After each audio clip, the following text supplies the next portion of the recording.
그래서 제가 한 수 배웠습니다. 우리 이 목사님은 우리 학교에서 본 지가 꽤 오래됐는데 얼굴이 별로 안 달라진 것 같아요. 뉴질랜드 사면 선한 사람이 되는 거 아닌가 그런 한국에 사면 자꾸 악해져요. 한 번 더 인사하시죠. 제가 여러분 인사하는 거 보니까 감동받아서 이런 인사를 한 번 더 하시면 좋을 것 같습니다. 옆 사람하고 부부면 더 좋아요. 당신의 인격이 어떠하든지 끝까지 사랑하겠습니다. 한번 인사하시죠. 안 하는 분 있어요. 안 하는 분. 하셔야 돼. 예.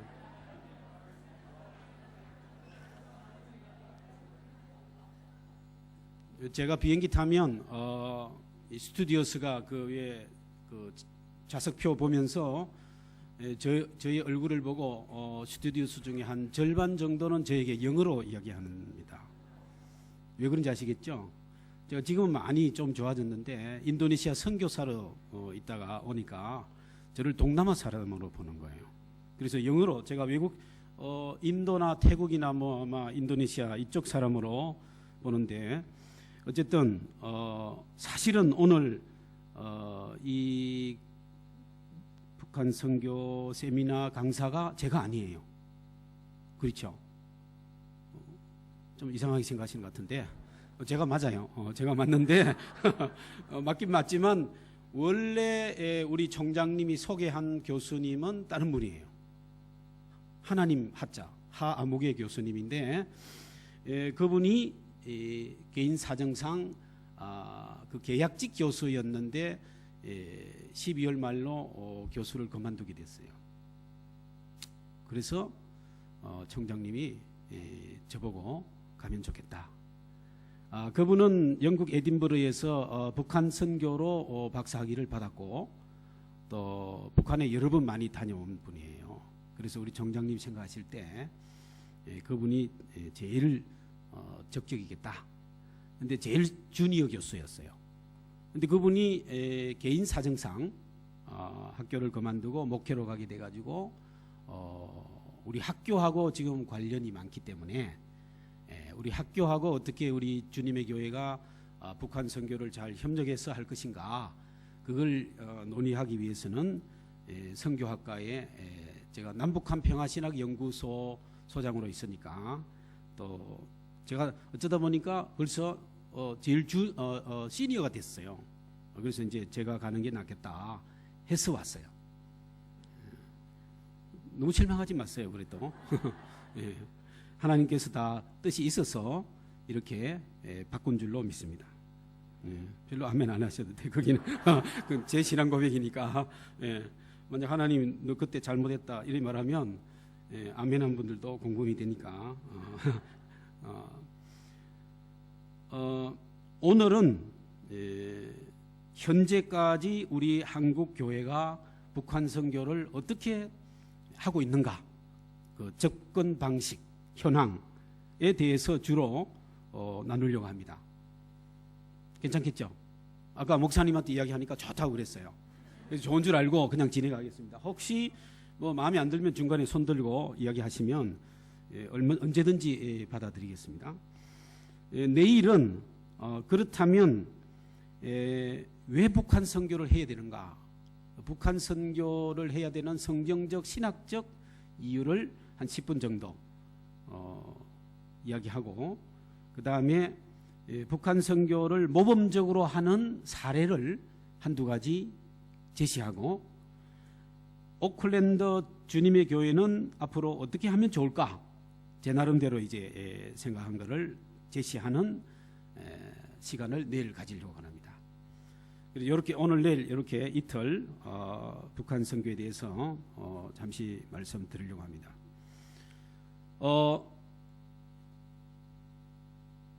우리 주님의 교회가 북한 선교를 중점적으로 또 선교를 중점적으로 하되 북한 선교에 마음을 모아서 이렇게 세미나를 하게 된 것이 예사스러운 일은 아니다 이렇게 판단합니다.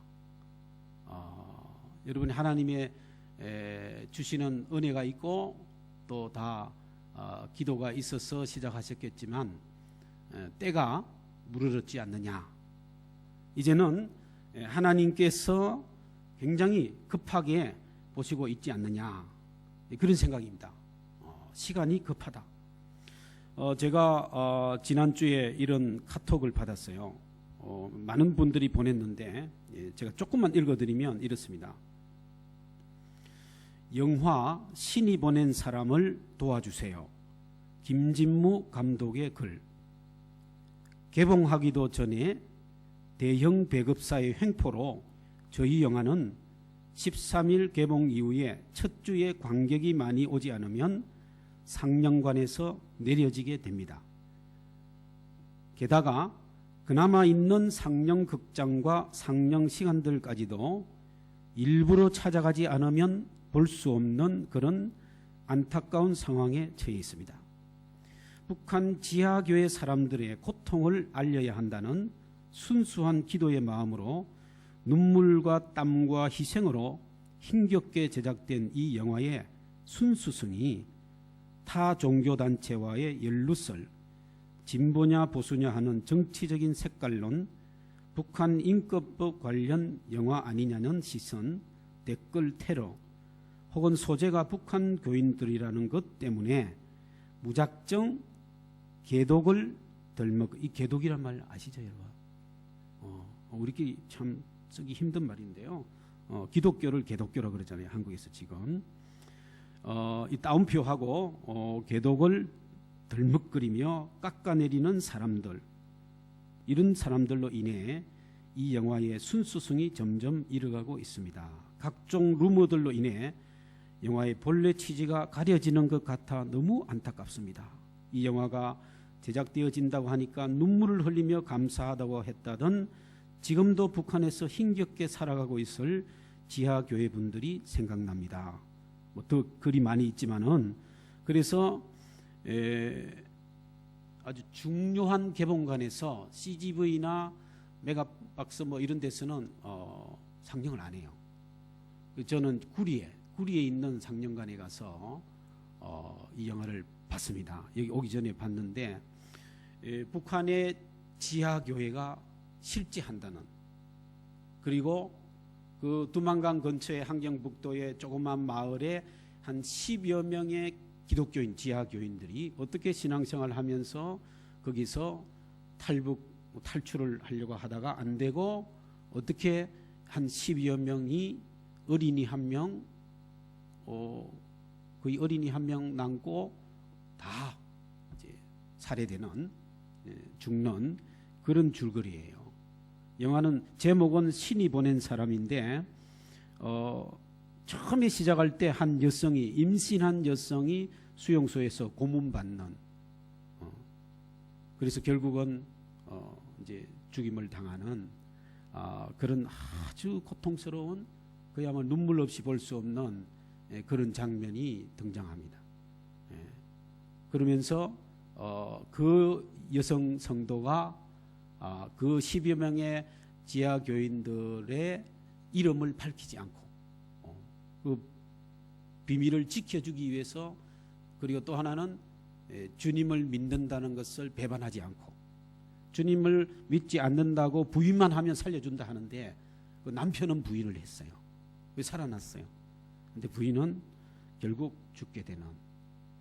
나중에 알고 보니까 그 마을의 지도자가, 지하교회 지도자가 이 여성을 고발해서 이 여성이 살해됐다고 알았는데, 알고 보니까 이 여성이 그 지도자에게 우리 이 지하교회 공동체가 위험하니까 자기를 이름 대라, 자기가 자청해서 그렇게 말하게 했다는 이야기가, 영화를 끝까지 보면 그런 줄거리가 이제 밝혀집니다.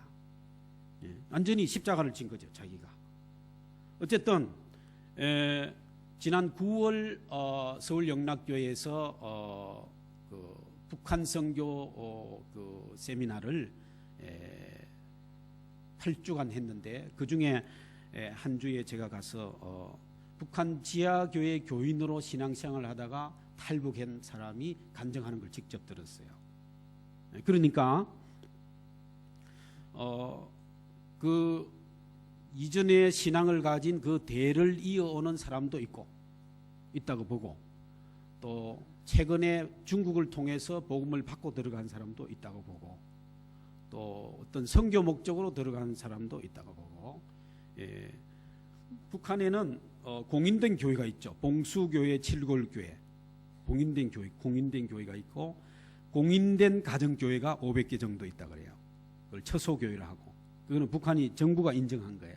근데 지금 제가 말씀드린 지하교회는 비공인, 정부가 인정하지 않는, 그걸 그루트기 교회라고 주로 우리 한국에서 이야기합니다.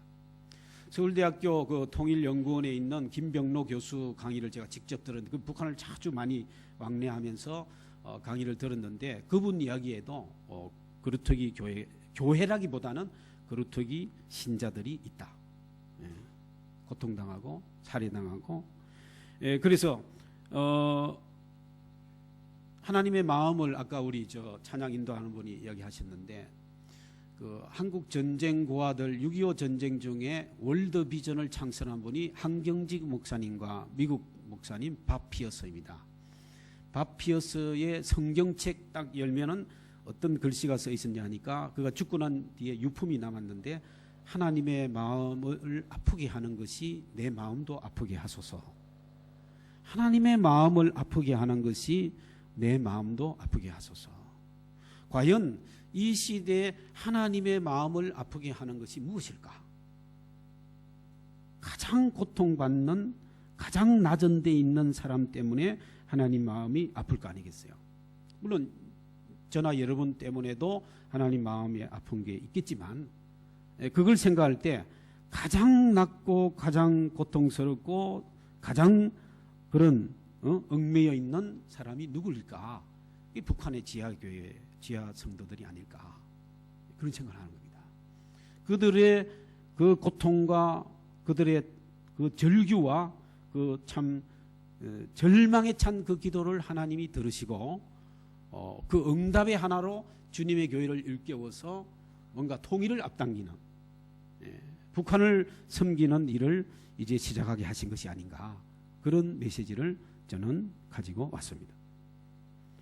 그럼 이제 조금 주제를 바꿔서 우리 이 자료를 보면서 좀 생각을 하겠습니다. 우리 통일부 홈페이지에 들어가 보니까 이런 게 나옵니다. 북한의 그 문화와 우리의 문화가 얼마나 차이가 나는가, 거기에 대해서 나오는데,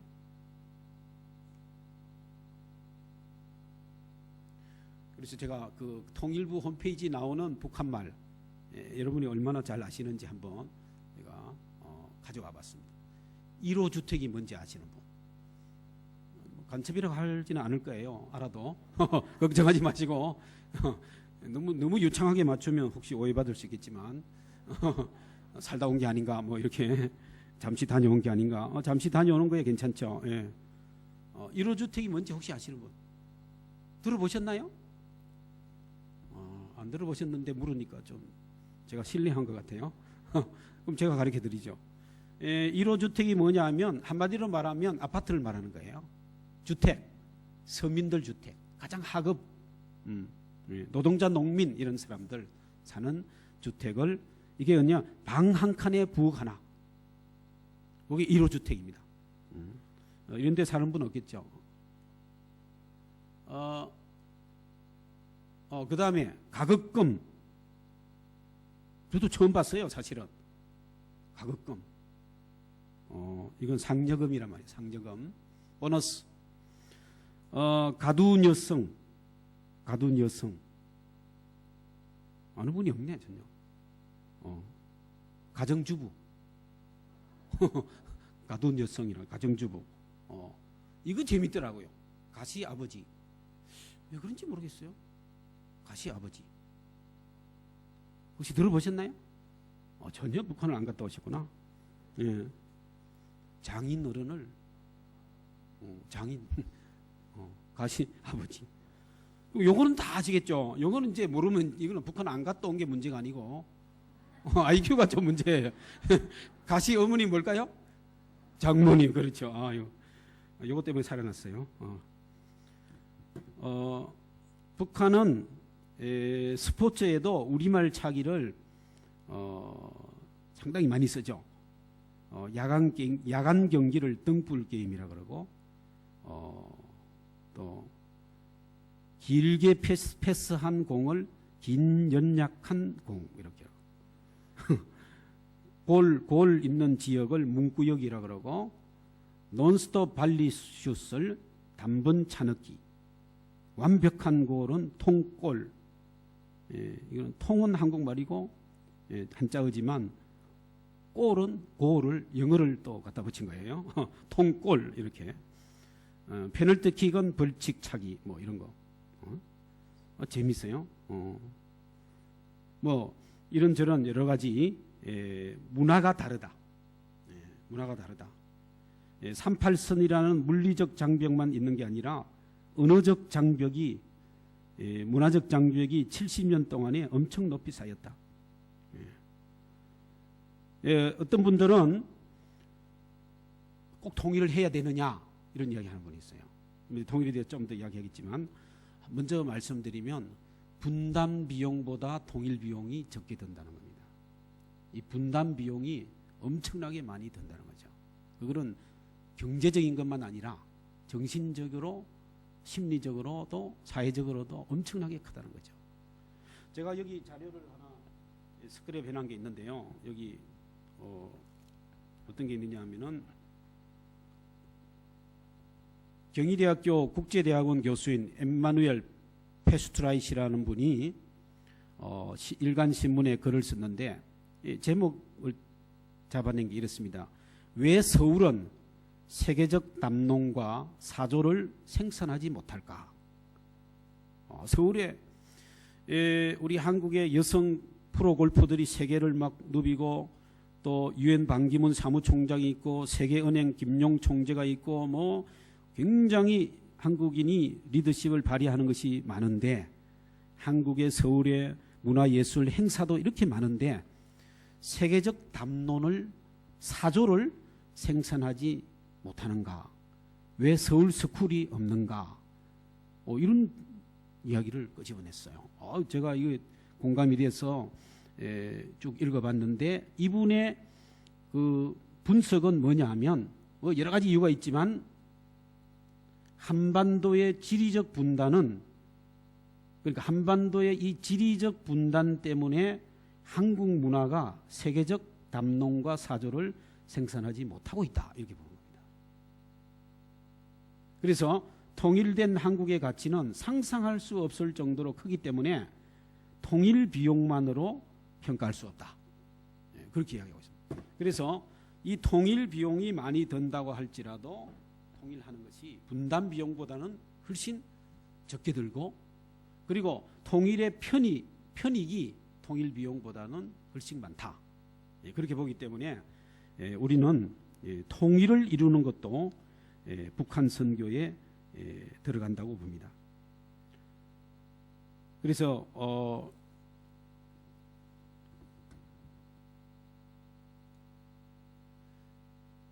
우리의 오늘 주제는 북한 선교의 현황. 북한 선교라는 게 사실은 시작한 지가 얼마 되지는 않습니다. 북한 선교가 북한 선교란 말을 시작한 것은 한 70년대, 한 40년 그렇게 안 돼요. 근데 제일 먼저 나오는 것이 이겁니다. 여러분 보시는 대로 이 보고마로서의 북한 선교, 이게 70년대에 나왔어요. 보고마란 말은 다른 말로 하면 전도란 말이에요. 전도. 그러니까 서울에 가면 충현교회가 있는데, 그 김창인 목사님, 그분이 북한의 전도 특공대를 만들자 뭐 이런 이야기를 한 적이 있어요. 그래서 6.25 훈련 시키는 것처럼 막 비밀리에 파송해가지고 전도를 해야 된다, 뭐 그런 이야기를 한 적이 있었는데, 이 보고마로서의 북한 선교가 일찍 이야기는 되었지만 주로 복음주의 계열에서 전도 위주의, 왜 그러냐면 땅 끝까지 이르는 복음을 전하라, 마태복음 그 28장 18절에서 20절 그 말씀 때문에 땅 끝이 어디냐? 북한이다. 그리고 북한의 복음 전해야 된다. 그런데 이분들은 이 주로 보수적인 이분들은 그래서 기도하고 전도를 어떻게 할 것인가, 북한 복음화에 대한 열정을 불러일으키는 것은 아주 그 가치가 있다고 생각합니다. 북한을 품고 기도하고 또 북한을 어떻게 전도해야 될 것인가, 주로 영혼 구원 쪽으로 치워졌어요. 영혼 구원 쪽. 그게 조금 발전하면 북한의 옛날에 무너진 교회를 재건하자. 그래서 한기총, 한국기독교 총연합회가 이 북한의 교회를 재건하자. 그래서 1995년에 한 20년 전에 북한 교회 재건운동 본부를 만들었습니다. 그리고 한 4년 동안에 연구를 했어요. 1945년까지 또는 그 이전까지 북한의 교회가 몇 개가 있었는가 다 조사를 해보니까 3,040개가 있었대요. 그 3,040개를 다 복원하자. 그래서 그 1차적으로 3,040개 가운데 2,970개를 재건하자. 그래서 어디에 어떤 북한의 평양의 뭐 어떤 교회, 또 신의주 뭐 교회, 평양의 산정형 교회, 이런 교회를 재건하는데 우리 한국의 어떤 교회가 하라, 이렇게 자매 결렬을 맺었어요. 국내와 해외 한인교회도 맺었어요. 그렇게 해가지고 이제 재건하자. 그런데 문제가 생겼어요. 무슨 문제가 생겼냐면 북한 교회 재건을 주로 성전 건축으로만 생각하는 거예요. 돈을 모아가지고 헌금을 해서 성전 건축 위주로 오해가 돼. 2000년에 들어와서 이래서는 안 되겠다. 왜? 성전 건축을 지금 남한에서 할 수가 없잖아요. 북한에 갈 수도 없고. 현실적으로. 그래서 한기총이 조금 방향을 틀어서 미래를 위해서 북한 교회 재건을 하고, 현재는 탈북 동포를 지원하자. 남한에 와 있는 이 탈북자 이분들을 지원하는 것도 이제 필요하다. 이제 상당히 좀 바뀌었죠. 그 다음에 북한 지하교회, 그루터기 교회를 지원하자. 이렇게 된 거예요. 이거는 제가 볼 때 당장 북한의 교회를 공식적으로 재건할 수 없으니까 그렇게 바뀐 것은 바람직하다고 생각해요. 그리고 북한 교회 재건도 예배당만 짓자는 개념에서 좀 더 넓어졌어요. 예배당만 아니라 의료실, 재활실, 숙박시설, 육아시설, 컴퓨터실, 휴게실, 그러니까 사회문화복지관으로 이제 예배당을 앞으로 지어야 된다. 그래서 2001년도에 설계도, 모형도, 조감도 40개를 만들었어요. 그 설계도, 조감도, 모형도가 40개나 있어요. 북한에 열리면 들어가서 짓겠다는 게. 그런데 문제는 몇 년 전에 한기총 내에서 권력 다툼이 일어나가지고 우리 통합청도 빠지고 최근에 합동청도 빠지고 한기총이 좀 이제 막 이단을 또 다시 인정하고 그래서 한기총이 유명무실하게 되어버렸어요.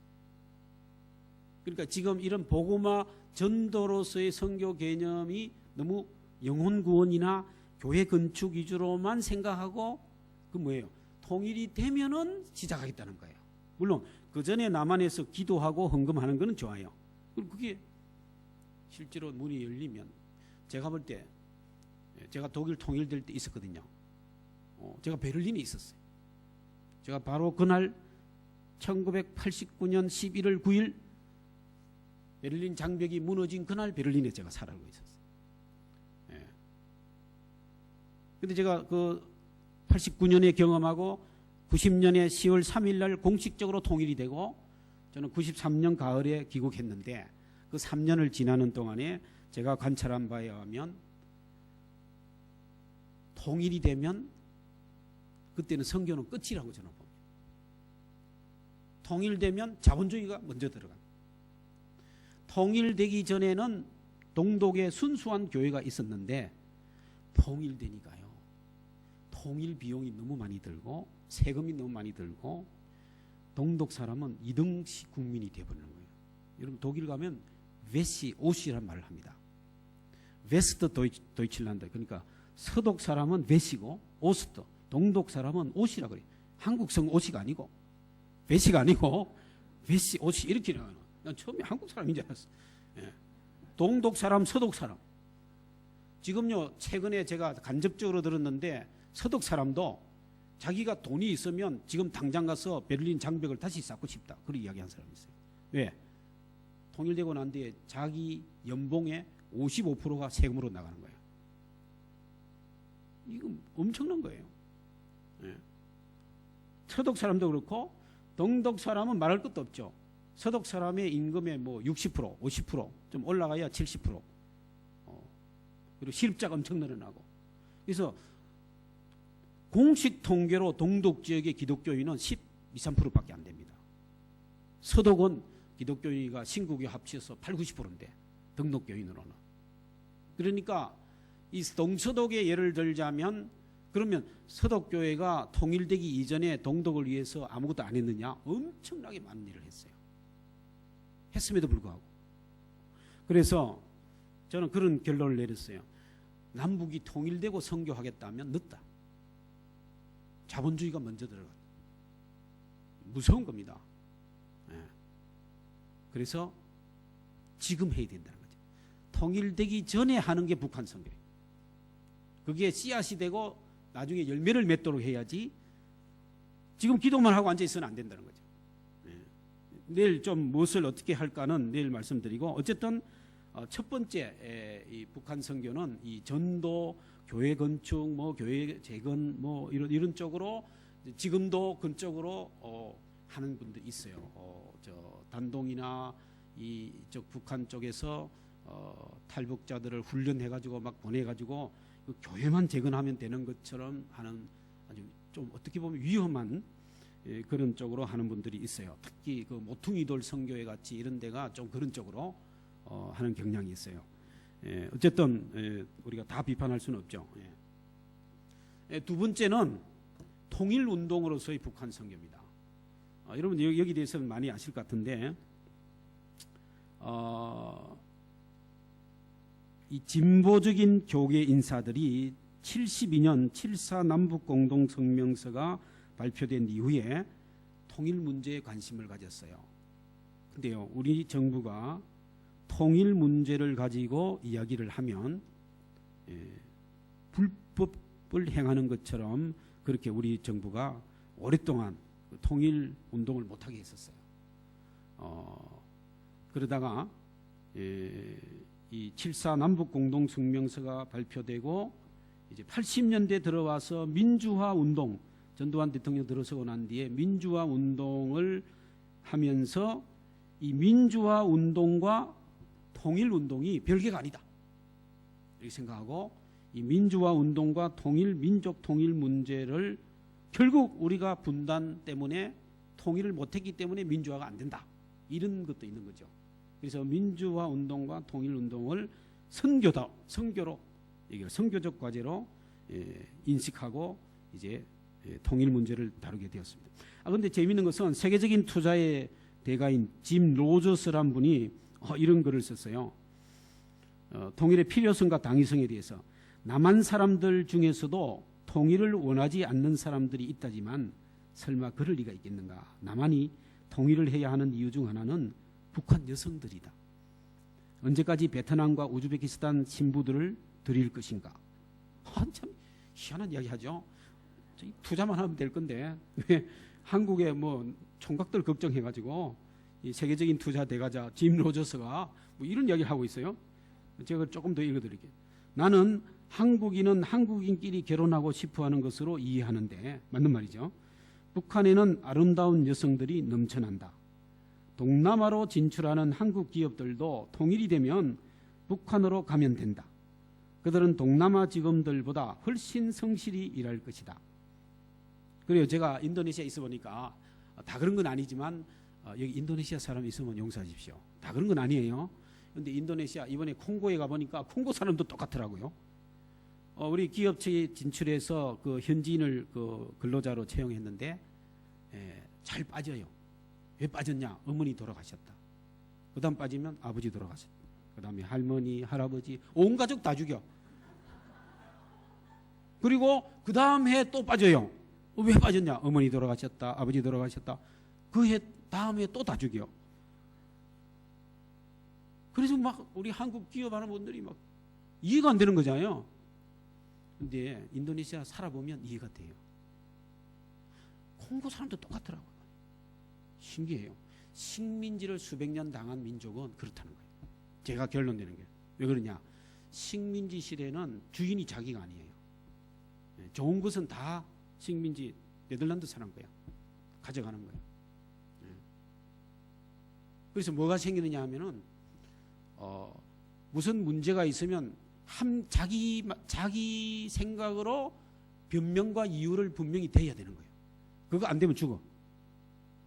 그래서 거짓말이고 진짜고가 중요한 게 아니고 일단 딱 누가 물으면 딱 대답할 말이 있어야 돼. 복음에 대해서 대답할 말이 아니고 대답할 말이 있어요. 제가 이제 인도네시아에 차를 몰고 시골에 어디 가다가 길을 물었는데 얼마나 친절하게 가르치는지 몰라. 여기 갔어, 여기 가고, 여기 가고, 여기 가고. 가보면 막다른 골목이야. 그래서 제가 3-4번, 우리는 3-4번 세 사람에게 물어보고 다 맞으면 가라. 왜 그러냐? 인도네시아 사람은 모른다는 말이 없어요. 우리도 사실 그렇죠. 우리도 모르는데 잘 모른다. 이렇게 대답한다고 우리도. 뭐 전혀 모르는데 잘 모릅니다. 그렇게 대답해야 내가 좀 편한 거야. 그러니까 상대방이 문제예요. 자기가 안 편한 거예요. 자기가. 인도네시아 말로 꾸랑 따후. 따후는 안다 알고 꾸랑은 적게란 말이에요. 모른다는 말이 적게 안다 이 말이에요. 그러니까 긍정적으로 뭔가 안다는 것을 부정한 거죠. 영어도 그렇죠. I don't know 이러잖아요. 그래서 딱 주인이 물었을 때 대답할 말이 있어야 되는 거예요. 이게 사실 여부는 중요한 거 아니에요. 체면 문화이기 때문에. 체면 문화이기 때문에. 재밌는 게 많아요. 인도네시아 살아보면. 그래서 우리 기업들이 진출해서 얼마나 힘든지 몰라요. 그래서 초창기에 우리 기업 하시는 분들이 살해된 분이 꽤 있어요. 근데 한국의 어느 지방 사람들이 제일 많이 살해됐을까요? 제일 다혈질, 화 잘 내는 사람들, 경상도 사람 제일 많이 살해됐어요. 인도네시아 사람은 3번 야단 맞으면 와서 탁 죽여버려요. 그 다음 자기 죽인다 생각하고. 인도네시아 사람이 잘하는 게 먹다는 거예요. 아이고. 그래서 스릴과 서스펜스가 넘치는 데가 인도네시아다. 헐리우드 영화 볼 필요 없다. 가보라. 그래. 재밌어요. 실제로 시골에 가다가 운전해 가다가 거기서 만약에 현지인 사고 났다, 죽었다, 다쳤다. 그러면 마을 사람이 우르르 와서 그 기사를 죽여버려요. 적절 심판. 얼마나 스릴과 서스펜스가 넘쳐요. 그래서 무조건 사고 나면 도망가 버려야 돼요. 차 두고 다 도망가 버려요. 지금도 그래요. 그러니까 그런 직원들 데리고 이러려고 하면 문화가 다르기 때문에 제가 인도네시아 사람을 비하하는 게 아닙니다. 350년 동안 네덜란드 식민지를 당하고 그렇게 안 될 수가 없는 거예요. 이해합니다. 제가 거기 태어났으면 저도 똑같이 했을 거예요. 더 잘했을지도 몰라. 그러니까 어쩔 수 없는 거예요. 그거. 이제 예수 믿고 이제 회개해야 되겠지만 어쨌든 또 계속 이야기하면 게다가 북한은 엄청난 자원을 갖고 있다는 것을 잊지 말아야 한다. 사람들은 본능적으로 변화를 두려워한다. 하지만 두렵다고 안 할 수는 없다. 결국 통일은 한국에 좋은 것만 나와줄 것이다. 뭐 이런 이야기를 하고 있어요. 그래서 많은 사람들이 여러 가지 목적으로 통일에 대해서 이야기하고 있어요.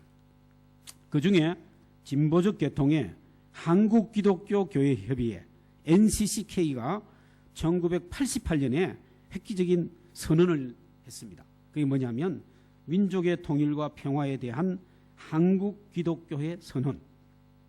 뭐 여러 가지 이야기를 많이 하지만 여기서 핵심적인 게 뭐냐면 화해를 이루는 것이 중요하다. 적대 관계가 아니고 민족의 화해.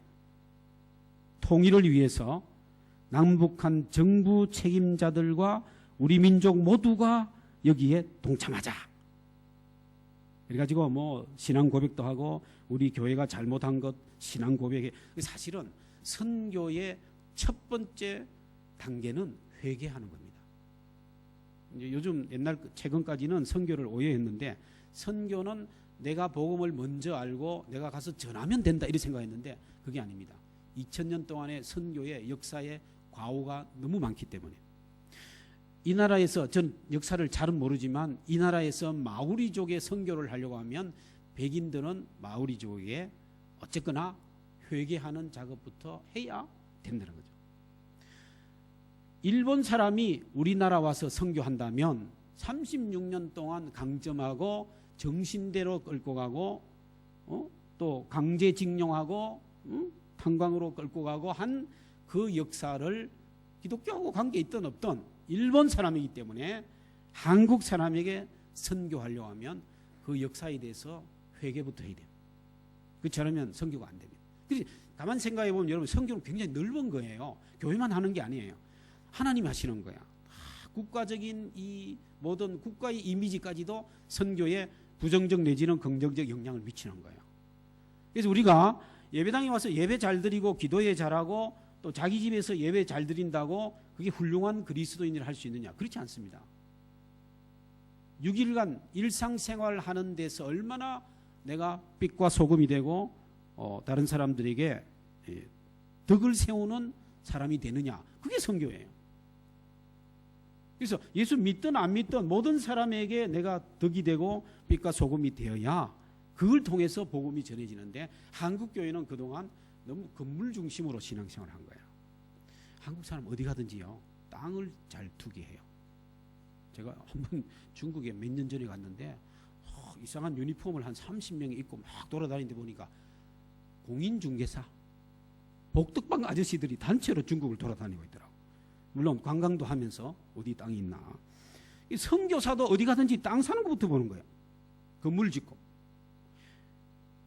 기독교 복음은 건물에 매여 있을 수 없어요. 기독교 우리 복음은 이런 무슨 프로젝트나 그런 게 매여 있을 수 없는데 고도의 영성을 보여줘야 되는데 그런 차원이 약한 거예요. 왜? 회개가 없는 거예요. 마저리 막 가리키려고 막 하라고. 우리가 제가 선교사 훈련할 때는 우리 선교사들이 굉장히 자질이 탁월하고 많이 준비됐지만 당신들은 학생으로 가야 된다. 학생. 선생이 아니다. 선교의 가장 중요한 거는 배우는 자로 가야 돼요. 그러니까 여러분 이제 북한에 앞으로 가시면 학생으로 가야 됩니다. 배우는 사람. 왜? 모르잖아요. 북한 문화를. 70년 동안 주체 사상이 뭔지 그냥 이렇게 언론으로 조금 들은 거 가지고 알 수 없는 거잖아요. 있는 그대로 알려고 하면 안 된다. 그래서 이제 한국 기독교 교회 협의회가 한기총이 아니고 KNCC가 이 통일과 평화에 대해서 아주 많은 노력을 기울이고 구체적으로 이산 가족이 서로 만나게 해주고 또 이 정부가 정보를 독점해서 하지 말고 좀 나누고 상호 비방하지 말고 배타주의를 극복하고 개방하고 또 뭐 이런 여러 가지 그런 이야기들을 하고 있고 이제 이 KNCC는 주한미군 철수는 항상 주장합니다. 또 현실적으로 거기에 대해서는 찬반이 많이 있습니다. 어쨌든 이 통일운동도 북한 선교에는 저는 중요하다고 생각하는데 통일을 이루는 과정으로서 북한 선교가 중요하다. 우리가 북한 선교함으로써 평화적 통일을 이루는 것이 대단히 중요하다. 그렇게 생각합니다. 그 다음에 독일 교회를 통해 배우는 한국 교회의 통일 노력이란 책을 쓴 분이 있습니다. 독일에서 오래 살면서 2000년에 그 책을 냈는데 정일웅 박사께서 독일 교회가 주는 한국 교회 통일에 대한 그 자료를 소개하는데요. 간단히 말씀드리면 독일 정부가 독일 교회를 통해서 동독을 도왔다는 거죠. 이거는 우리나라하고는 좀 상황이 다릅니다만은 독일의 경우는 잠깐만요. 제가 독일 교회 제가 뒤에 좀 넣어놔서 나중에 그럼 보여드리겠습니다. 예. 일단 독일 교회가 통일을 이루는데 지대한 영향을 미쳤다. 물질적 또는 독일 교회가 동독에 있는 교회에 목회자 사례비도 다 거의 지급하고 연금도 다 지급하고 의료비도 지급하고 그걸 물자로 다 도와주고 뭐 이런 구체적인 여러 가지 사역을 많이 했는데 독일 정부가 주는 돈을 교회를 통해서 준 거예요. 그만큼 독일 교회는 독일 정부의 신뢰를 얻고 했다는 거죠. 왜냐하면 독일 정부는 정부대로 힘드니까 민간을 통해서 해야 되는데 독일 서독 교회가 그 역할을 했다는 거죠. 엄청난 돈을 이렇게 후원해서 했습니다. 구체적인 거는 나중에 좀 더 보기로 하고 어쨌든 동서독 관계를 보면 이 정부 대 정부 접촉의 창구에 일어나가 되었고 또 평화교육 연대를 모색한 것들 이런 여러 가지를 이야기하고 있습니다. 그 정도로 이야기하고 뭐 다른 이야기를 넘어가겠습니다. 제가 여기 관해서 한 가지만 읽어드리면 연세대학교의 그 김상근 교수가 이런 이야기를 한 걸 제가 한번 인용하겠습니다. 북한 교회를 접수하고 그 진공 상태에서 교단별로 선교 지역을 할당하여 교회를 재건하겠다는 계획은 신중하지 못하다. 지금 한국 교회가 통일에 대비하기 위해 우선순위를 두어야 할 것은 선교지 분할이나 교회 재건과 같은 하드웨어적인 것이 아니다. 흡수 통일이 되든 연방제 통일이 되든 그 과정에서 엄청난 사람들이 정신적 충격을 경험하게 될 것이고 지금까지 신봉해왔던 사회주의나 주체사상이 붕괴하면서 많은 북한 주민들이 교회의 문을 두드리게 될 가능성이 높다. 통일 과정에서 파생될 개인의 심리적 현상을 예견하며 정신의학적 대비책을 제시하고 있는 정신과 의사 전우택 교수, 연세대 교수인데요. 전우택 교수의 연구 결과에서 우리는 큰 교훈을 얻을 수 있다. 한국 교회는 통일이 되었을 때 발생할 북한 주민들의 정신적 충격을 신앙적으로 포용할 수 있는 소프트웨어적인 대비를 지금 당장 시작해야 한다. 여기에는 주체 사상에 대한 신학적 연구도 포함되어야 할 것이다. 무슨 말입니까? 통일되기 전에 이 통일이 평화적으로 이루도록 하는 화해와 그 대화와 치유를 우리가 해야 됨과 아울러서 통일이 되고 나면은 북한 사람들의 그 심리적 정신적 충격 때문에 엄청난 고통을 당할 것이니까 거기에 대한 소프트웨어적인 대비를 해야 된다. 그 중에 하나가 뭐냐? 연구하는 것이다. 그래서 북한 선교의 중요한 것 중에 하나가 교육이고 연구입니다. 연구하지 않으면 안 돼요. 우리 한국 선교, 전 세계에 26,000명의 한국 선교사가 있는데요. 한국 사람의 큰 장점은요, 어디든지 들어가요. 오지에도 들어가고, 뭐 다른 서양 선교사들은 못 들어가는데 막 일부러 아프가니스탄 지금 막 여행 제한 국가인데도 가려고 그러는 사람이 있어요. 우리 저 학생 한 명이 신학교 졸업하고 자기는 아프가니스탄에도 가겠다요. 자기가 처음 소명받을 때 아프가니스탄이래요. 내가 볼 때는 하나님 바꾼 것 같은데 자기는 안 바꾸는 것 같아. 근데 결국 비자도 안 나고 못 가니까 요르단 갔어요. 이제 문만 열리면 아프가니스탄은 갈 거예요. 또 어떤 분은 뭐 사우디아라비아 메카를 가겠대. 막. 야, 우리나라 사람들이 굉장히 아주 용감해요. 좀 무식하게 용감할 때도 있고, 너무 무모하게 용감할 때도 있고. 그래도 훌륭한 분이 많아요. 제가 이렇게 가보니까. 예? 그런데 혼자서는 잘해요. 이러면 같이 하는 건 잘 못해. 이상해요. 왜 그런지 모르겠어요. 그래서 우리 그 동료 교수가 미국의 보스턴 대학에서 박사학위 논문을 뭘로 썼느냐니까 단군 신화를 가지고 박사학위 논문을 썼어요. 단군 신화에 나타난 한국인의 심성, 가치관, 세계관 세 가지인가 이야기하는데 제가 다른 거는 기억 못해도 첫째가 인내천. 인내천 아시죠? 인간이 하나님이다. 내가 하나님이다. 내가 하나님이니까 나 혼자 해야 되는 거예요. 다른 하나님이 있으면 안 돼. 우상숭배가 되는 거예요. 그래서 어디 일하다가도 이게 막 뒤틀리면 막 도망 나가버린대요. 이게 내가 하나님이라는 의식이 있대, 우리나라 사람이. 그래서 우리나라 사람, 전 세계에서 일본 무시하고 중국 무시하는 사람이 우리나라 사람이래요. 챔피언, 금메달. 예. 조선일보 주필 했던 그 김대중 씨 있잖아요. 그분이 한번 이런 글을 썼어요. 한국 사람이 세 가지 모르는 것이 있다. 예. 우리가 얼마나 잘 사는지를 지금 모르고 있다. 주변에 강대국이 얼마나 많은지 모르고 있다. 셋째, 북한을 모르고 있다. 산물을 이야기했더라고요. 제가 보니까 아주 통찰력이 있는 이야기예요. 우리 그 동료 교수가 그 박사학위 논문을 쓰면서 우리나라 사람 문화에는 내가 하나님이란 이게 작용하고 있다는, 피 속에서 DNA로. 그래서 개교회주의, 개인 그런 게 부작용으로 나타난다. 뭐 그런 이야기하는 거예요. 상당히 일리가 있다고 생각합니다. 근데 협력해서 우리가 함께 하는 것이 아니면 선교는 안 돼요.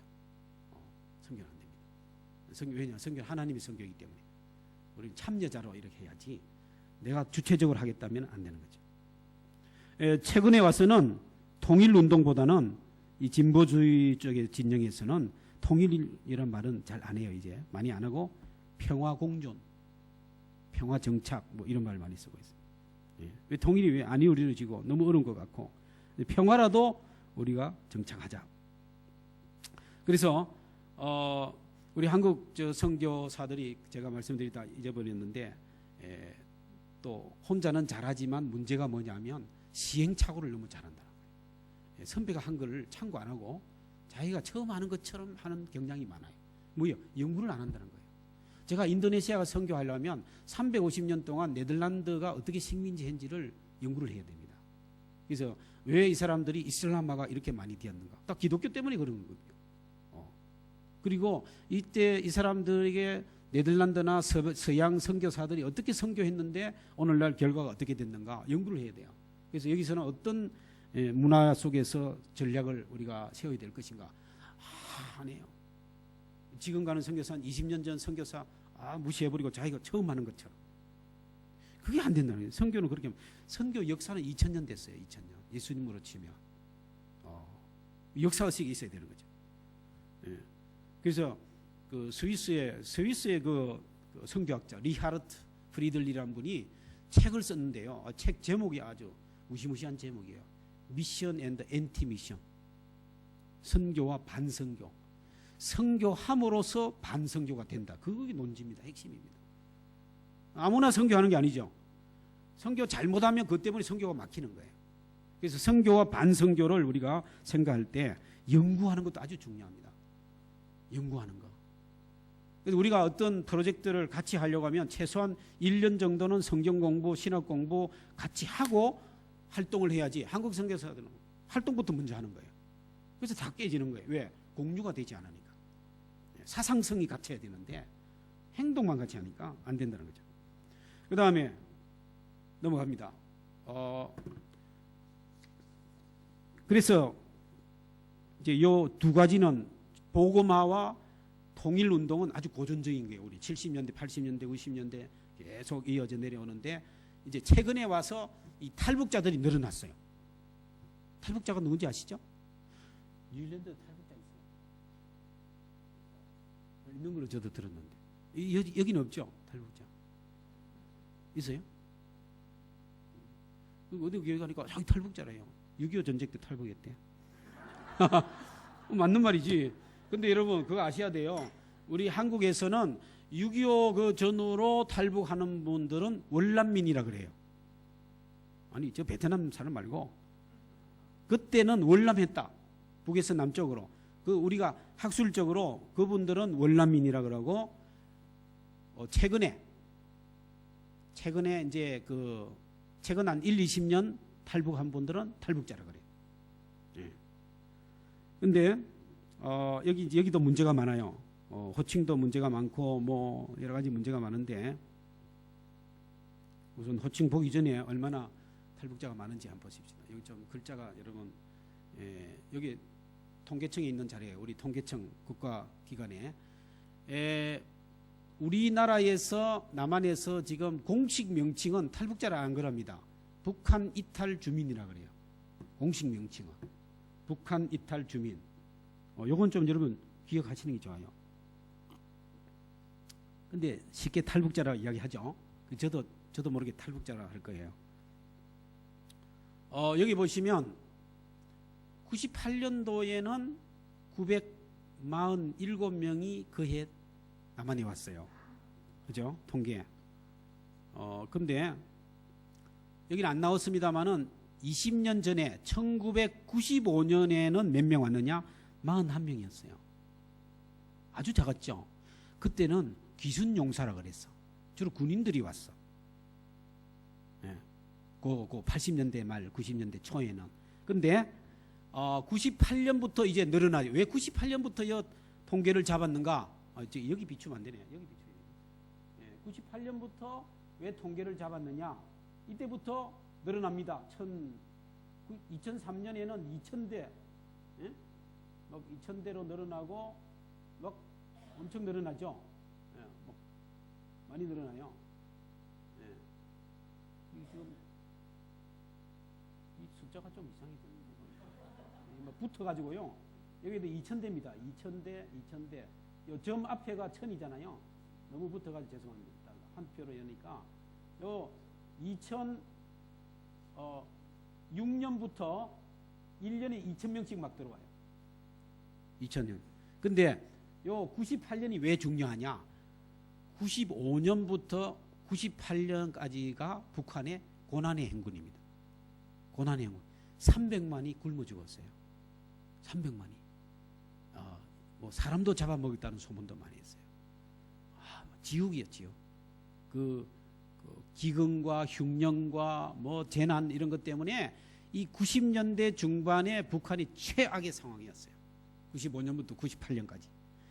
그게 무슨 말입니까? 그전에는 소수의 엘리트 아니면 군인들이 기순용사 시절이었는데 98년 이후는 뭐라고요? 굶어가지고 이제는 뭐요? 먹을 걸 찾아왔어. 예. 이제 생존을 위해서 이제 탈북한 사람들이 늘어난 게 식량난 때문에 90년대 말부터 2000년대 들어와서 이렇게 늘어났다는 거죠. 근데 최근에 주로 지금 뭐 작년에는 이게 지금 이 숫자가 좀 애매하게 나왔는데요. 작년에 얼마 나오냐 하면 요 TV 모니터는 제대로 나와요. 보니까 1516명.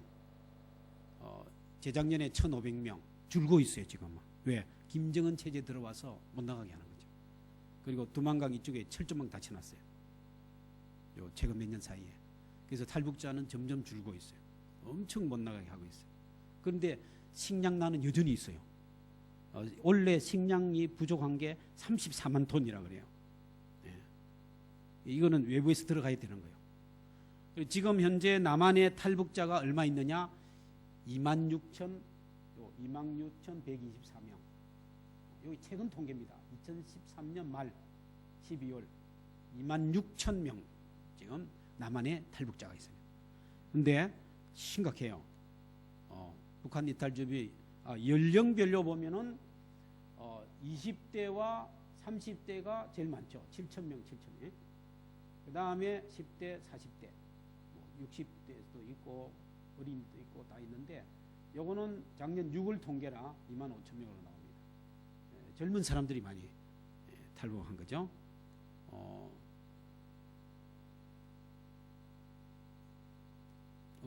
그 다음에 북한 이탈 주민 정착 현황. 북한에서 탈북하면요, 우리 국정원에서 조사하고 관계기관에서 다 조사해가지고 하나원이라는 데 있습니다. 거기서 6개월인가 그 훈련을 받습니다. 남한사회 적응 훈련을 받아요. 적응 훈련을 받는데 어떻게 남한에 이제 살아갈 것인가. 그리고는 전국에 배치를 합니다. 아파트를 주고 생계비를 얼마 주고. 그래서 여기 보시는 대로 이제 생계급여를 받는, 의료급여 받는 이 중도 탈락, 최근에는요 남한에 탈북했다가 다시 북한 가는 사람들도 꽤 있어요. 근데 참 재밌는 거, 우리 학교에 탈북자가 지금 한 12명 정도 되는데요.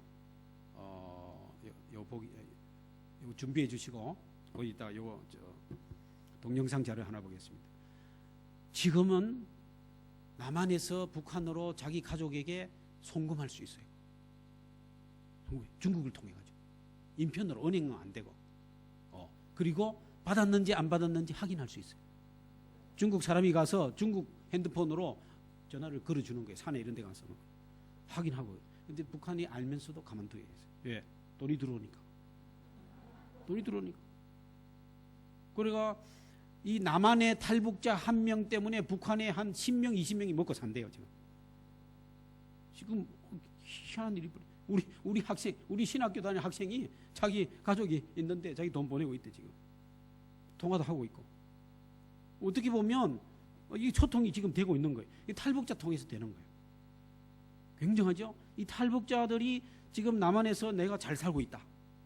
근데요, 남한의 교회가 너무 좋다. 요 한마디만 하면 북한 사람이 이때까지 들었던, 교육받았던 반기독교 교육이 달라지지 않겠어요? 요 이야기 하나 하고 이거 보여드릴게요. 북한 교과서에 나오는 기독교에 대한 소개하는 북한 교회 복남이 이야기가 있습니다, 여러분. 복남이 이야기. 무슨 이야기냐? 옛날에 우리나라에 미국 선교사가 왔을 때 복남이가 길을 지나가는데 선교사 집이 담을 이래 쌓았는데 감나무 가지가 쭉 이렇게 담 넘어 뻗어 있었는데 복남이가 가다가 배가 고파가지고 감나무 그 떨어진 감을 하나 주워 먹었는데 선교사 아이가 그걸 보고 자기 감 따먹었다고 선교사가 복남이를 집에 잡아가 나무에 사슬을 묶어놓고 신날을 가지고 도둑놈이라고 이마에 새겼다. 그렇게 선교사와 기독교에 대해서 소개하고 있는 거예요. 그런데요, 그게 만들어낸 이야기가 아니고 실화랍니다. 그런 선교사가 있었던 모양이에요. 미친 선교사죠. 이해가 안 되는 선교사. 가룟유다 있으니까. 그러니까 그걸 이제 이야기하면서 북한 아이들에게 선교사, 기독교 하면은 복남이 생각하는 거죠. 근데 남한에 탈북한 사람들이, 야, 남한 살만하다. 여기, 예? 참 우리 정착 잘하고 있고 잘 살고 있다. 기독교가 우리를 도와준다.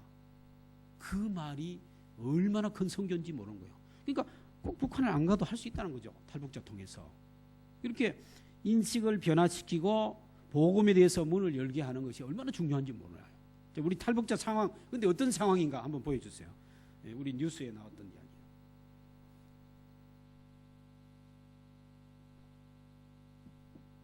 탈북자의 실업률이 전체 국민 실업률보다 3배 이상 높아 여전히 취업 장벽이 높은 것으로 조사됐습니다. 게다가 취업을 해도 일용직이나 임시직이 대부분이어서 3명 가운데 1명은 월 소득이 100만 원 이하였습니다. 신현준 기자의 보도입니다. 북한 이탈 주민에게 취업의 문은 여전히 좁았습니다. 탈북자의 실업률은 12.1%로 전체 국민 실업률 3.7%보다 3.3배나 높았습니다. 취업이 된다 해도 소득이 적었습니다. 월소득 100만 원 이하가 3명 가운데 1명꼴이었고 75%는 150만 원 이하였습니다. 취업자 가운데 식당 종업원이나 건설 노무자 같은 일용직 근로자가 32%나 돼 고용 형태가 불안했기 때문입니다. 높은 실업률과 상대적 저임금에도 69%가 남한 생활에 만족했고 만족하지 못하는 경우는 4.8%에 그쳤습니다. 탈북 동기는 절반이 넘는 51%가 식량 부족과 경제적 어려움을 꼽았고 자유를 찾아서가 31%였습니다. 4명 가운데 1명꼴로 남한에 온 뒤 결혼을 했는데 남자는 64%가 북한 여자와 결혼했고 여자는 중국이나 남한 남자를 배우자로 선택하는 비율이 높았습니다. 이번 조사는 북한 이탈주민 지원재단이 탈북자 8천여 명을 대상으로 설문조사 방식으로 진행됐습니다. 북한 이탈 주민들의 취업이 어려운 이유는 남북한 경제 시스템의 차이와 20, 40대 여성 비율이 높아서 임신과 육아 문제로 인한 장애 요인으로 꼽을 수 있습니다.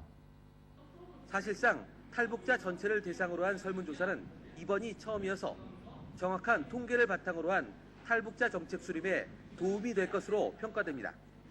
YTN 신현주입니다. 네, YTN 뉴스에 나왔던 탈북자의 자료를 실업률이 또 나오네요. 예. 어쨌든 이 북한 이탈 주민이 어떤 분은 그래요. 통일 이전에 남북의 화해를 위한 일종의 천사로 하나님이 보내신 사람들이다.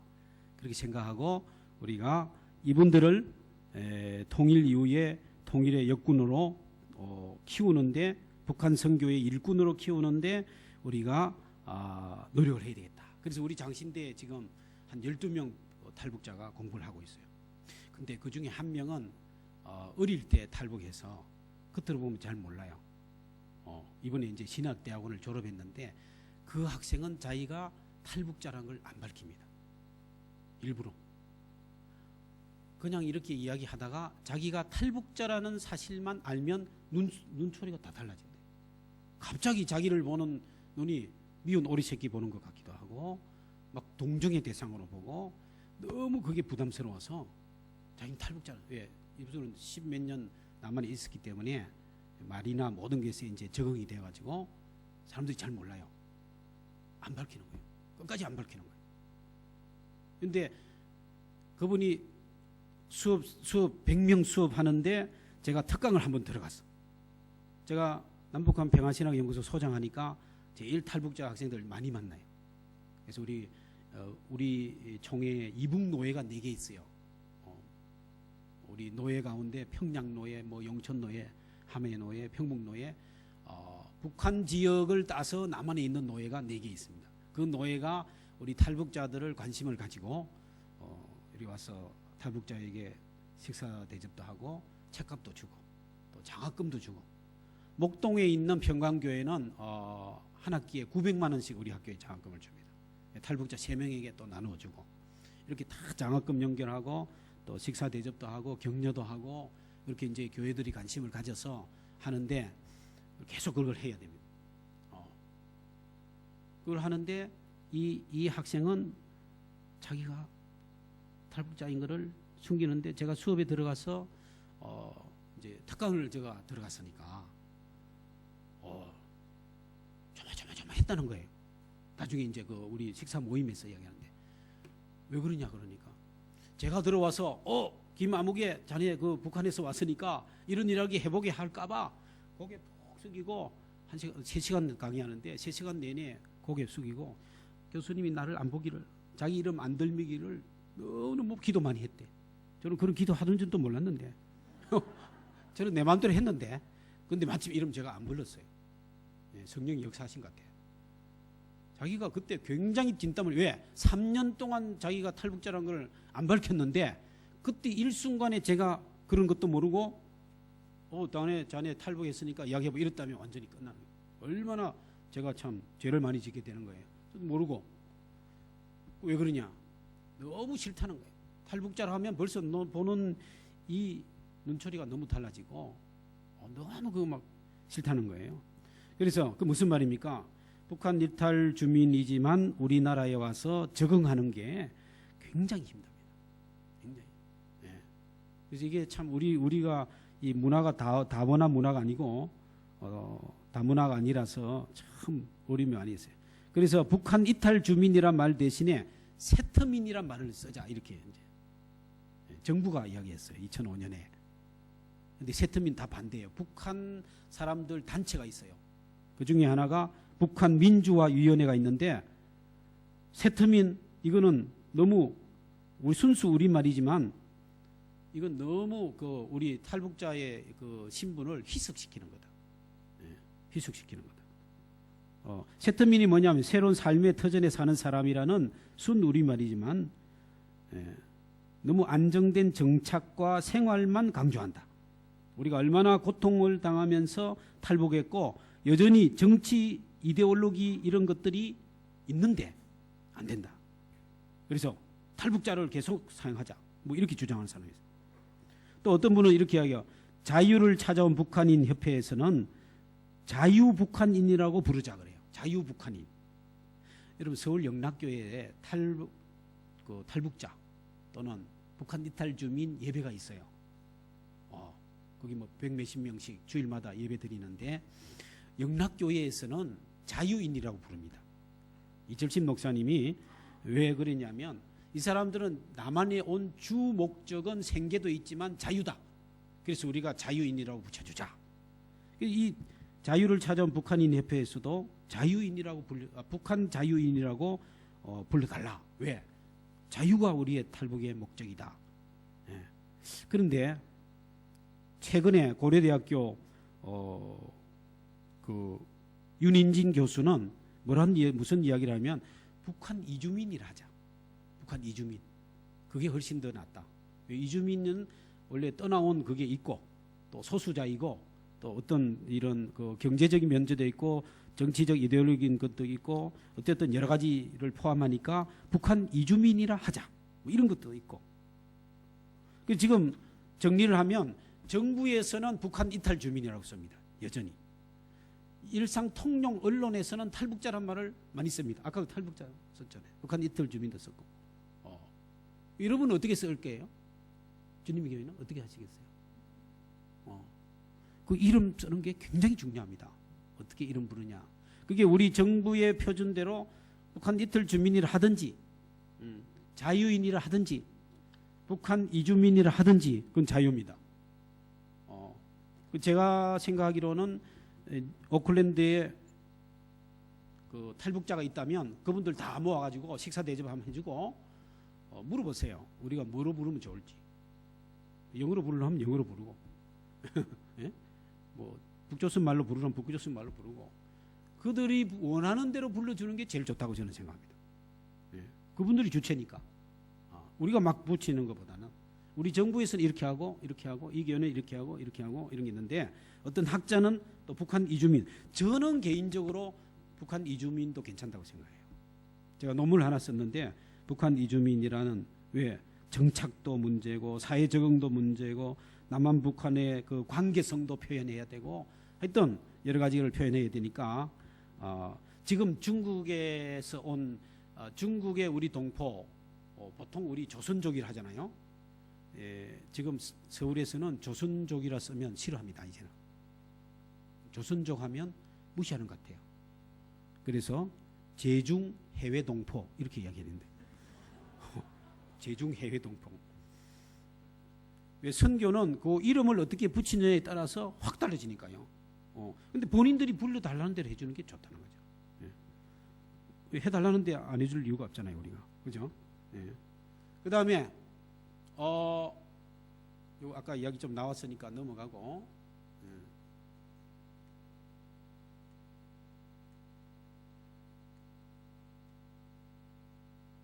요거 하나 더 보시죠. 예, 요 탈북자에 대한 이해 하나 더 보고 이제 넘어가겠습니다. 어렵지만 취업 이후의 적응도 만만치 않습니다.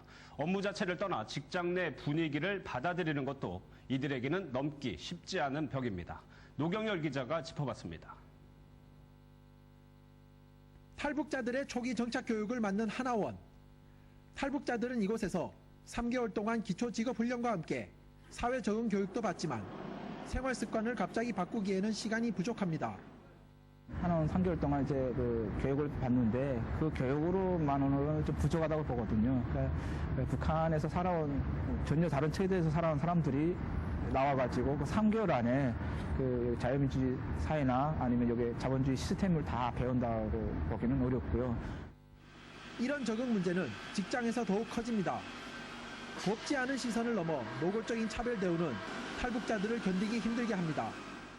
탈북해가지고 한민족인 줄 알았는데 한민족이 아니라 억양 자체도 틀려가지고 이질감이고 이방인 취급을 당하고 있고 그리고 정말 한국에 대한 어떤 실정을 전혀 모르니까 직장 내에서도 차별 대우도 받고 인권도 무시당하고 임금 측면에도 무시당하고 결국 이런 분위기를 견디지 못한 탈북자들은 업무 능력과 무관하게 직장을 옮기는 경우도 비일비재합니다. 통일부의 조사에 따르면 올해 탈북자들의 이직률은 45%나 되고 한 직장에서 1년 넘게 근무한 비율은 32%에 불과합니다. 시스템적인 접근이 필요하다고 전문가들은 지적합니다. 지금은 그 탈북자들이 남한의 사설 그런 그 학원에서 교육을 받게 되거든요. 그러면 그 언어 문제라든가 이런 것들이 다 수용이 안 돼요. 그래서 이거는 어떤 그 공공성을 가지고 정부에서 기술을 넘어 언어와 직장 예절, 더 나아가 인간관계까지 정부의 세심한 배려가 필요하다는 것입니다. 더 이상 동정이나 조롱이 아닌 당당한 사회의 일원으로 인정받을 때 목숨을 건 탈출이 진정한 성공으로 결론 날 수 있습니다. MBN 뉴스 노경열입니다. 네, 여러분 이제 그 정도로 탈북자에 대한 선교의 중요성과 현재 문제점 그 정도로 하고 넘어가겠습니다. 그다음에 이제 몇 개 안 남았습니다. 그다음에 북한 선교의 접근 방법을 저는 통전적 선교라고 이렇게 잡아봤습니다. 이 통전적 선교란 말은 아마 들어보신지 모르겠는데 한 40년, 50년 전부터 쓰기 시작한 말입니다. 한마디로 하면은 복음 전도만 아니라 사회봉사나 다른 민주화 운동이나 환경 운동, 생태계 보존 이런 종합적인 선교 운동을 통전적 선교라고 합니다. 왜 통전적이라 하느냐? 누가 썼어요 그 말을 책을 번역하면서. 그런데 저기 총신대학교 그 합동 측에서는 영어는 홀리스틱 미션인데 합동 측에서는 번역을 다르게 합니다. 우리 통합이라고는 합동이라 하잖아요. 그렇지 그런 것처럼 저 통전적이란 말 대신에 총체적이라고 그래요. 같은 말이에요. 통전적 선교. 우리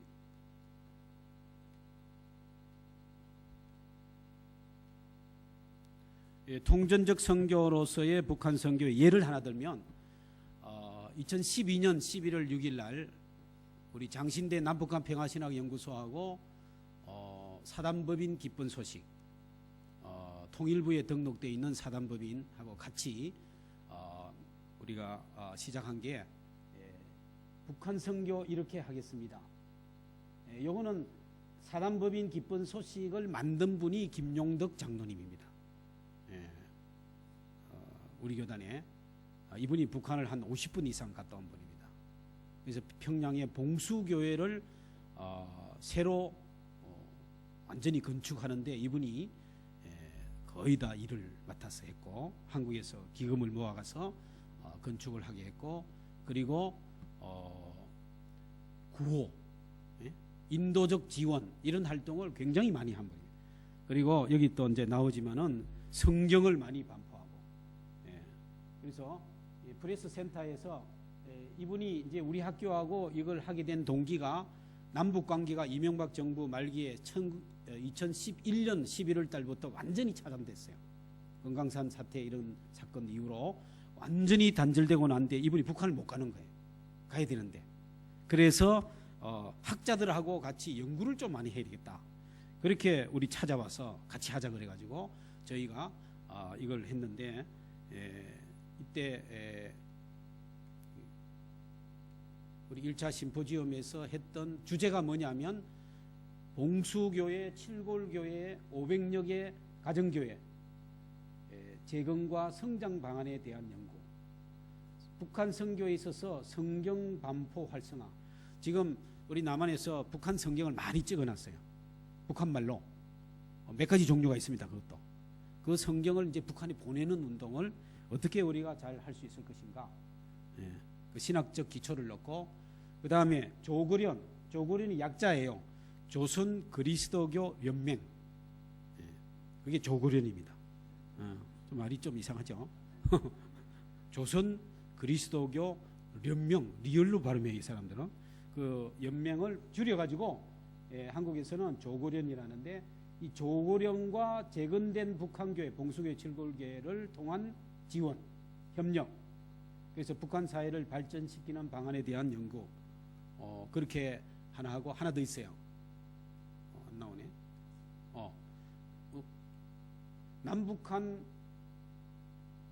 남북한 교회를 복음 공동체로 통일을 모색을 어떻게 할 것인가 4명의 학자가 발표하고 논찬하고 그렇게 종합적으로 하는 것을 했습니다. 그 다음에 2차 심포지엄이 작년에 있었어요. 작년에 아주 제목이 그럴듯합니다. 그래도 우리는 계속 선교해야 한다. 왜? 남북한이 너무 막혀 있으니까. 그래도 우리는 계속 선교해야 된다. 통일로 가는 길 2차 심포지엄.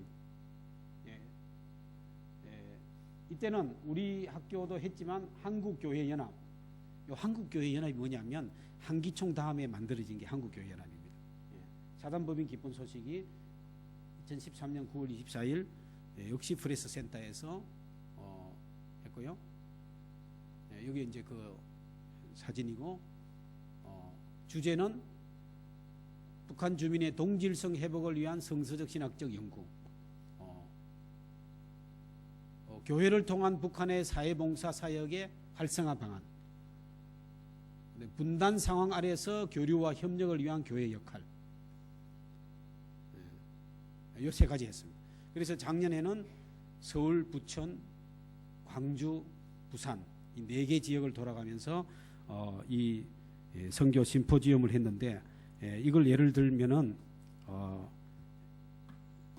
북한 선교에 대해서 우리가 종합적으로 할 수 있는 일을 소개할 수 있다 이렇게 생각합니다. 그 다음에 조금 더 말씀드리면 이때까지 한 것들을 다 종합하면은 이렇습니다. 북한 선교는 지금 통전적 선교 관점에서 볼 때 북한 선교에 대한 연구 활동을 선교의 중요한 하나로 생각할 수 있다. 그 다음에 평화통일운동, 민족 화해와 평화통일운동이 북한 선교의 또 중요한 요소다.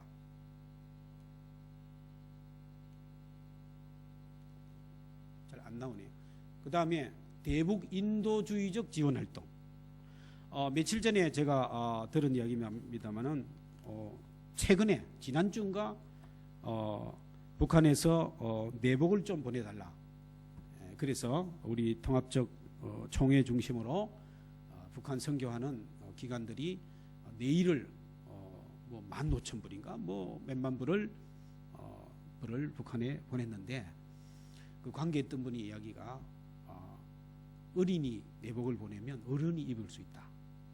너무 굶주려가지고 어른들이 이 체형이 너무 작아져가지고 그 정도로 지금 북한이 참 이 식량난 때문에 엄청나게 사람들이 고통당하고 있다. 이제 빵도 지원하고 북한에 빵 공장도 있어요. 남한에서 세운. 또 단동이나 중국에서 빵을 만들어가 또 송출하는 것도 있고. 어쨌든 지금 추위에 북한은 연료도 없고 나무도 없고 이 추위에 굉장히 힘들게 사는 사람이 많다. 인도주의적 지원은 최근에 우리 박근혜 정부가 허락했습니다. 지금 막 올라가고 있어요. 더 많이 보내야 되겠죠. 그 다음에 기독교 도수 신앙 도서 지원하는 사업도 열심히 하고 있고 교육 및 학술 문화 교류 사업 지금 이루어지고 있는 내용들입니다. 또 여기 이제 여러분하고 관계 있어요. 해외에 있는 교회들이 남한 교회가 해외에 있는 교회들이 북한하고 직접 교류하는 일들이 일어나고 있어요. 개인적으로 교회적으로. 예를 들면 제가 호주 멜버른에 가보니까 멜버른 한인교회가 북한 저 북쪽에 신의중가 낮은 선봉인가 제가 정확하게 기억이 안 나는데 거기에 유치원 사역을 10몇 년 전부터 하고 있는 거예요. 왜냐하면 호주 시민권을 가진 분들이 들어가서 거기서 이루어가지고 거기에 장로님 부부가 가 있어요. 북한에. 한국 사람이지만 호주 시민권 가지고 북한에 가서 그 양농을 운영하는 거예요. 또 한인교회에서는 헌금해서 또 물자도 돕고 운영비도 돕고 그렇게 해서 북한 아이들을 기르는 일을 선교를 하고 있는 거예요. 그것도 가능하고 그런 형태가 여러 개 있어요. LA 영락교회나 토론토 영락교회나 이런 데서도 북한 선교하면 1순위로 지금 열심히 그런 걸 많이 하고 있고 개인적으로 또 이렇게 하는 분들도 있고 서울 영락교회도 저기 저 신의주에 그 양로원, 뭐 의료원 뭐 이런 것들을 병원까지 세워서 사역을 하고 있고 뭐 그런 걸 많이 하고 있어요. 그래서 해외 교회나 남북 교회가 직접 교류하는 사역도 있습니다. 여기에 대해서 내일 좀 더 말씀드리고요.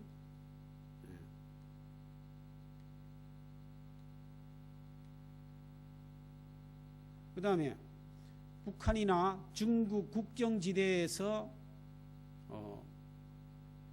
국경지대 북한이나 중국 국경지대에서 그곳에서 탈북자 지원하는 활동을 많이 하고 있고, 지금도 중국에 있는 탈북자를 남한으로 데려오는 그런 일을 하는 분들이 있어요. 제가 아는 분이 남한에 살고 있는데 그분 이야기는 200만 원 있으면 중국에서 한 명 데려올 수 있다는 거예요. 한국 돈으로 200만 원 있으면, 제3국을 통해서. 그런데 우리 학생들 지금 제가 사실은 올해 새해에 우리 학생 3학년 신대원 3학년 몇 명을 외국에 좀 데려가고 싶었는데 어디를 가고 싶냐 하니까 자기가 탈출할 때 거쳤던 나라를 가보고 싶다는 거예요. 뭐 베트남, 캄보디아, 태국 이런 데를 거쳐왔거든요. 중국에서. 그때는 탈북한다고 정신없어서 전혀 몰랐는데 자기가 거쳐왔던 그런 데를 한번 가보고 싶다. 우리 이북노예하고 협력해서 몇 명을 한번 다시 선교지 삼아 데려가 보려고 하는데 그런 일도 있습니다. 어쨌든 이 탈북자 지원 활동, 북한학과 설치 및 북한 선교 요원 훈련, 이산가족 찾기 지원 활동, 그다음에 북한 교회 소멸 과정 조사 활동, 이쪽으로 또 연구, 우리 학교하고 중국의 복단대학하고 사실 15년 전부터 자매 맺어가지고 하는 게, 복단대학이 중국 학자들이 북한 교회에 대해서 연구를 좀 해달라, 그런 걸 좀 하기 위해서 학술대회를 했고, 그 다음에 세계교회 기구를 통한 남북한 교회 간 대화와 협력, 이게 대단히 중요합니다. 그러니까 여러분 교회가 개별적으로 하는 것보다는 연합적으로 하는 것이 중요하다. 콘소시엄을 형성하든지 세계교회하고 같이 하는 것이 중요하다. 그 중에 하나만 말씀드리면, 육자회담에 관계하는 4개 나라, 미국, 중국, 일본, 러시아, 거기에 교회가 있어요. 육자회담에 관계하는 그 나라 교회 지도자들하고 협력해서 북한 선교를 하는 것이 중요하다. 대단히 중요하다 생각합니다.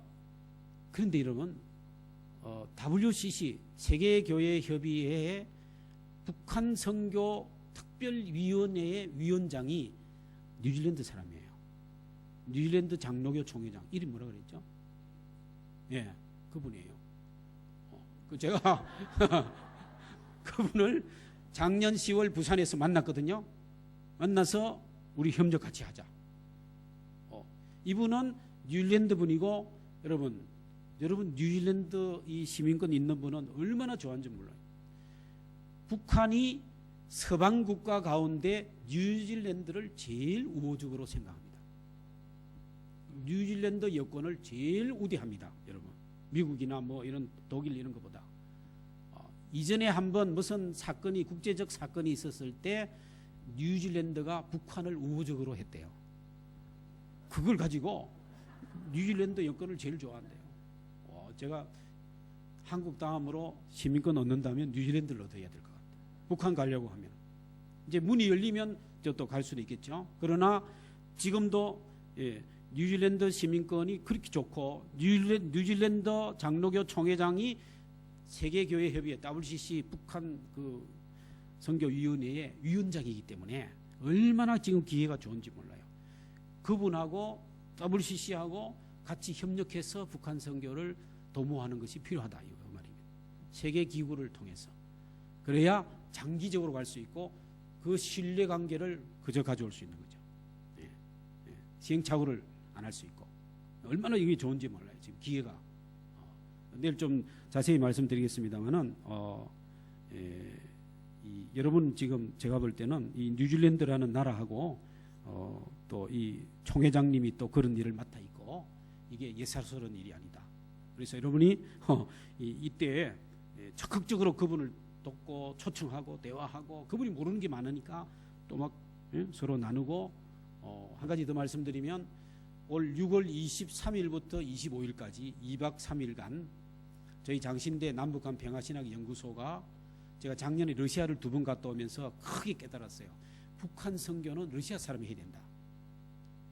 그래서 러시아 정교회는 너무 힘들어요, 협력하기가. 우리를 상대를 잘 안 해죠. 러시아 정교회 말고 러시아 개신교가 있어요. 침례교회, 순복음교회.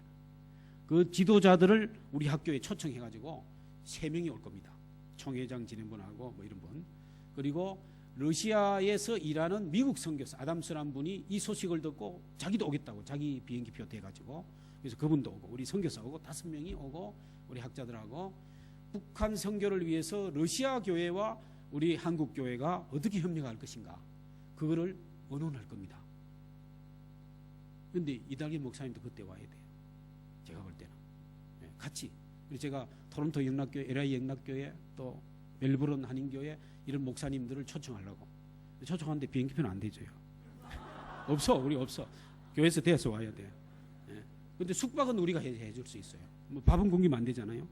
그래서 해외 한인교회, 북한 선교할 교회, 러시아 교회 같이 모여가지고 충분히 친구가 되고 이렇게 나누고 어떻게 우리가 세계 교회와 함께 북한 선교를 하고 러시아 교회 지도자들이 러시아 정부에 영향력을 미쳐가지고 한반도의 평화 통일을 이루는 것이 세계 평화에 도움이 된다는 것을 해야 통일이 되는 거죠. 앞으로는 중국 교회도 같이 할 겁니다. 그래서 이 중국 교회와 러시아, 저는 중국 교회 지도자들 만나면 항상 부탁합니다. 여러분이 북한 선교를 해달라. 여러분 이사 가도 수 있지 않느냐. 비즈니스 하러 이사 가서 거기서 비즈니스 하면서 기독교인 정신으로 하라 이거죠. 그래서 그게 보이지 않게 복음을 전해가지고 북한 사회에 기독교가 퍼지도록 해야 된다. 놀라운 일을 할 수 있어요. 중국과 러시아가. 일본도 할 수 있고. 그런데 중국과 러시아, 중국과 북한, 아니 중국과 한국, 중국과 러시아가 우리끼리만 만나면 이게 좀 안 돼요. 뉴질랜드 장로교 총회장도 오고 이달겸 목사님도 오고 이렇게 끼어야 이게 잘 된다는 거죠. 제가 볼 때는 이게 국제적 성적을 띠게 되고 한국, 러시아 이렇게만 하면은 상당히 좀 경직될 수가 있다는 거죠. 그리고 러시아 교회가 볼 때 한국만 아니라 한인 디아스포라 오클랜드 사는 한인 교회도 북한 선교를 이렇게 관심을 가지고 기도하고 있구나. 그 사람들이 이 열정을 느낄 수 있다는 거죠. 그래서 뭐 안 오셔도 되지만 오시면 좋을 것 같은데 뭐 그건 여러분 형편에 따라 하겠지만 어쨌든 저는 비행기 타고 오기 힘들어요 사실 그죠. 그렇지만 2박 3일 와서 러시아 교회 지도자도 사귀고 그게 사귐을 가지고 같이 기도하고 하는 게 성격이 중요합니다. 그래서 지금요 러시아의 건축업 비즈니스 하는 분이 평양으로 지금 이주 가기로 했어요. 그분이 건축업으로 가서 기독교인으로 자기가 살면서 어떻게 하든지 선교적으로 하겠다는 거죠. 그게 비즈니스 에즈 미션입니다. 가능합니다. 그게. 그래서 뉴질랜드 시민권을 가진 분이 있으면 평양에 이사 가세요. 이사 가서 한번 비즈니스 한번 해보세요. 여기서 잘 훈련해가 비즈니스 안 한 분이 하면 안 되겠죠. 근데 좁게 해가지고 한번 해서 거기서 기독교 정신으로 그렇게 하면은 우리 선교에 큰 진보가 있으리라 그렇게 생각합니다. 어쨌든 오늘 제가 뭐 조금 남았습니다. 그거는 내일 뭐 하기로 하고 시간이 많이 갔기 때문에 북한의 지하 교인들이 강제 수용소에서 그 영화 보면요 망치로 살아있는 사람 이 다리 뼈를 막 이렇게 치고 막 뭐 고문하고 하는 그런 것들이 막 아주 빙산의 일각으로 나오는데 얼마나 많은 고통과 그 탄식 속에 있는 북한의 성도들이 있다는 것을 여러분 기억하시고 우리가 하나님 마음이 거기에 아픈 데 있는데 우리도 같이 거기에 10분의 1, 100분의 1이라도 동참하면서 기도하고 거기에 문이 열려서 자유가 생기고 평화가 생기고 하나가 되는 북한의 예배가 회복되는 북한의 예배가 회복되고 공교회가 회복되는 날을 기대하고 북한이 열려서 북한 사람을 통해서 세계 선교하는 일이 오도록 함께 기도해야 될 줄로 믿습니다. 기도하겠습니다.